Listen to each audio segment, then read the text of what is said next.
Hello, मैं प्रदीप कुमार आप सभी को क्लास 10th की केमिस्ट्री में वार्यावर्थी पढ़ाऊंगा, जो कि धातु और अधातु वाले चैप्टर में है। यह तीसरा चैप्टर है। तो इसमें सबसे पहले चित्र बनाएंगे।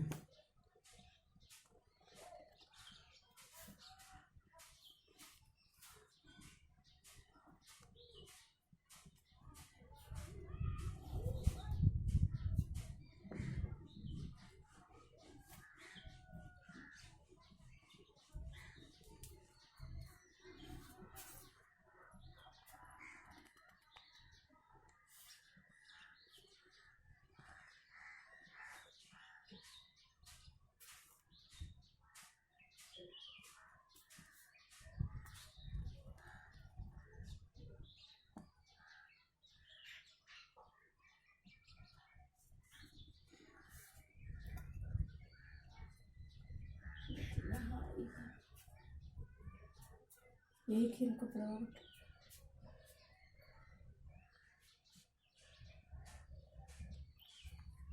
छंबो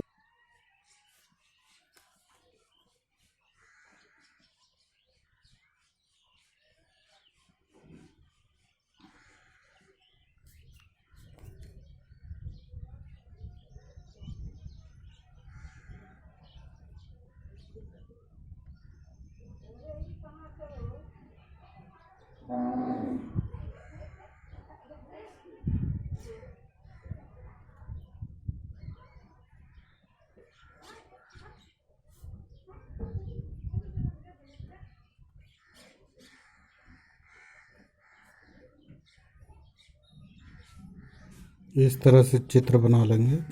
यह यहाँ तक नहीं रहेगा। तो इस तरह से चित्र बना के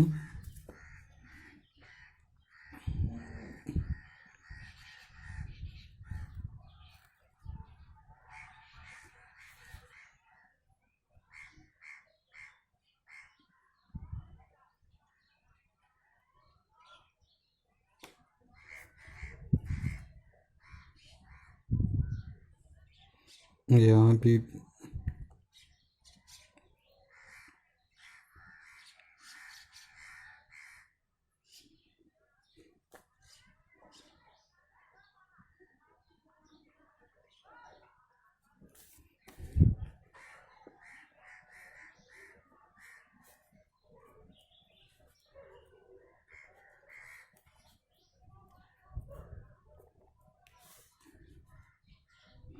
यह होगा अग्निसाइट।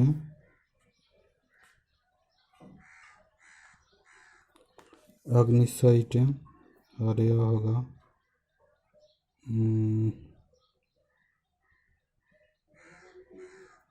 इस्पात का आवरण।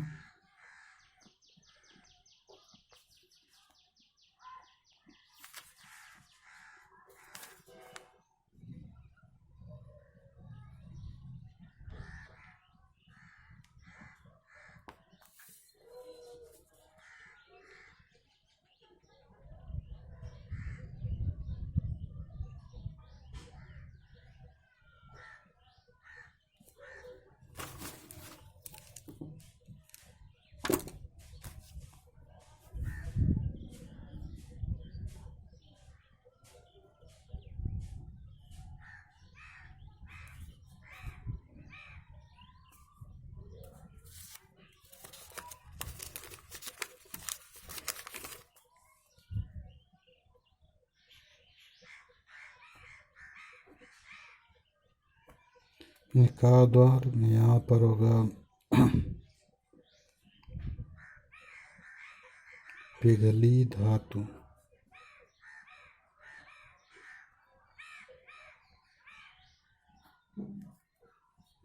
यह भी टुयर होगा।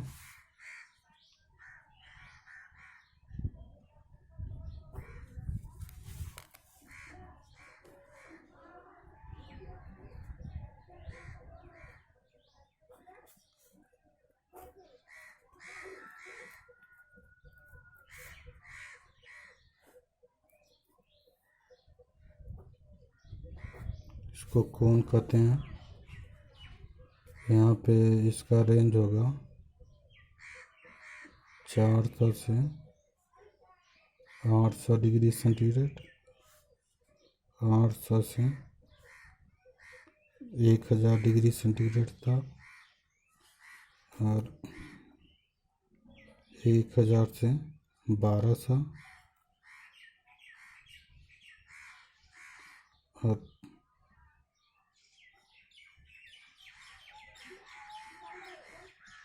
1500 से 1600 डिग्री सेंटीग्रेड।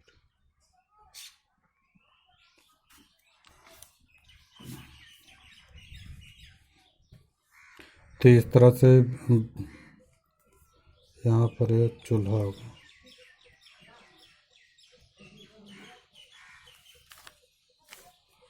तो इस तरह से वात्या भट्टी तैयार होगी। तो वात्या भट्टी में क्या होता है कि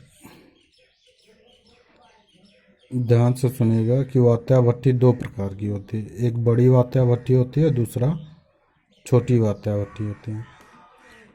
तो बड़ी वात्या भट्टी की लंबाई 25 से 60 मीटर तथा जो व्यास होता है 1 से 2 मीटर होता है, और छोटी वात्या भट्टी की लंबाई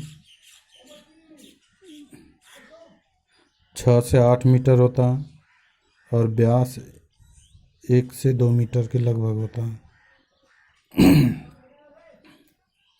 और जो वात्या भट्टी होती है इसी प्रकार की होती है। तो यहाँ पर यह देख रहे हैं कि यह क्या है, अग्निशः ईंटों की बनी होती है। यानी कि वात्या भट्टी अग्निशः ईंटों की बनी होती है, जिसका बाहरी आवरण क्या होता है, इस्पात का बना होता है। यानी कि वात्या भट्टी अग्निशः ईंटों की बनी होती है और इसका बाहरी आवरण इस्पात का बना होता है। इस भट्टी में नीचे चूल्हा होता है और ऊपर से घान को गिराया जाता है, घान को डाला जाता है। यानी कि घान मतलब अयस्क को डाला जाता है। तो इसमें जब अयस्क को, और यहाँ पर टुईयर जो होता है यह गर्म वायु का झोंका प्रवाहित करने के लिए होता है, और ऊपर से क्या होता है, व्यर्थ गैसें बाहर निकल जाती हैं। और इसी चूल्हे में जो अयस्क पिघलता है वह चूल्हे में चला आता है। और यह कोन है, दोनों कोन है, और यह ऊपरी निकास द्वार है और यह क्या है, निचले निकास द्वार है। ऊपर से धातुमल को निकाला जाता है, यानी कि अशुद्धियों को ऊपरी निकास द्वार द्वारा अलग किया जाता है, और जो शुद्ध धातु होते हैं वह निचले निकास द्वार द्वारा अलग कर लिया जाता है। तो इसमें वात्या भट्टी को परिभाषित करेंगे तो यहाँ पर क्या होगा कि वात्या भट्टी दो प्रकार की होती है, एक बड़ी वात्या भट्टी, एक छोटी वात्या भट्टी। और बड़ी वात्या भट्टी की लंबाई क्या होता है, 13 से 60 मीटर होता है। अरे 25 से 60 मीटर, 25 से 60 मीटर होता है, और व्यास जो होता है 1 से 2 मीटर होता है। उसी तरह से जो छोटी वात्या भट्टी होती है उसकी लंबाई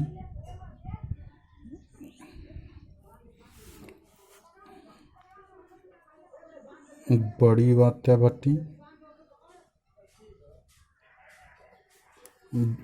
वात्या भट्टी की लंबाई 25 से 60 मीटर होता है,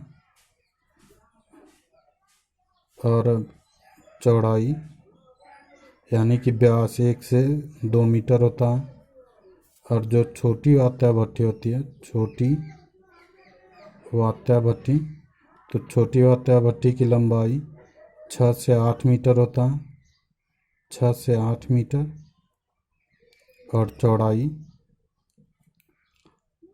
1 से 2 मीटर होता है, 1 से 2 मीटर होता है। इस वात्या भट्टी में क्या होता है कि हापर द्वारा घान को ऊपर से डाला जाता है, यानी कि वात्या भट्टी के ऊपरी भाग से हापर द्वारा घान को इसमें डाला जाता है, वात्या भट्टी में डाला जाता है। और ज्यों ज्यों ऊपर से वात्या अयस्क ऊपर से नीचे आता जाएगा, त्यों त्यों वह क्या होता है, नीचे चूल्हा उपस्थित होने के कारण उसका ताप क्या होता है, बढ़ता जाता है, जिससे अयस्क चूल्हे में पहुंचकर यह पिघल जाता है।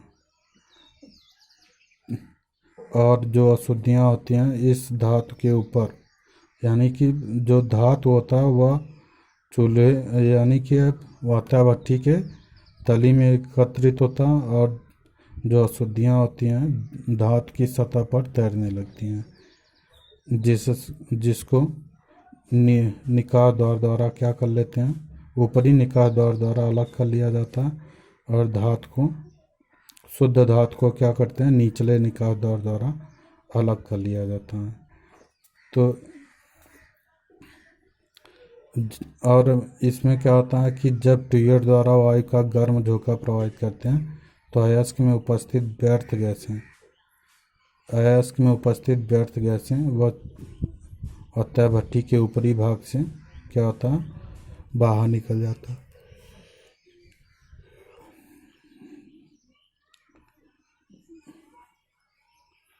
तो यहाँ पे अलग अलग टेम्परेचर है। यह सबसे नीचे चूल्हा होने के कारण इसका ताप यहाँ पर सबसे अधिक होगा, 1500 से 1600 डिग्री सेंटीग्रेड होता है। फिर उतना ज्यों ज्यों ऊपर जाएंगे त्यों त्यों क्या होता है, इसका ताप क्या होता है, कम होता जाता है। तो यहाँ पर जो बड़ी वात्या भट्टी होती है उसकी लंबाई अधिक होती है, और इसमें बड़ी वात्या भट्टी में आयरन का निष्कर्षण किया जाता है और छोटी वात्या भट्टी में कॉपर का निष्कर्षण किया जाता है। तो एक बार फिर से देख लेंगे कि वात्या भट्टी दो प्रकार की होती है, एक बड़ी वात्या भट्टी और एक छोटी वात्या भट्टी। बड़ी वात्या भट्टी की लंबाई 25 से 60 मीटर और चौड़ाई 1 से 2 मीटर होता है, जो कि आयरन के निष्कर्षण में प्रयोग किया जाता है। आयरन मतलब कि लोहा। और छोटी वात्या भट्टी की लंबाई 6 से 8 मीटर होता है और चौड़ाई 1 से 2 मीटर होता है। और इस भट्टी द्वारा कॉपर का निष्कर्षण किया जाता है। इस भट्टी द्वारा कॉपर का निष्कर्षण किया जाता है। तो वात्या भट्टी में क्या होता है कि अयस्क को हापर द्वारा वात्या भट्टी के ऊपरी भाग से डाला जाता है। यह अयस्क जो वात्या भट्टी में नीचे आता जाता है, वात्या भट्टी के निचले भाग में चूल्हा उपस्थित होने के कारण उसका ताप क्या होता है, बढ़ता जाता है। और अंत में तत्पश्चात क्या करते हैं, ट्यूब द्वारा वायु का तेज झोंका प्रवाहित करने पर अयस्क में उपस्थित जो व्यर्थ गैसें होती हैं वह वात्या भट्टी के ऊपरी भाग द्वारा बाहर निकल जाता है। और इस प्रकार पिघली हुई धातु वात्या भट्टी के निचले भाग तल में एकत्रित हो जाता है, और जिसके ऊपर अशुद्धियाँ यानी कि अशुद्धियाँ एकत्रित होती हैं, जिसे ऊपरी निकाय द्वारा अलग कर लिया जाता है, और शुद्ध धातु को निचले निकाय द्वारा अलग कर लिया जाता है। इस प्रकार से वात्या भट्टी के बारे में हम लोग पढ़ चुके हैं। नहीं समझ में आएगा तो फिर से कहिएगा, बढ़ा देंगे। Thank you.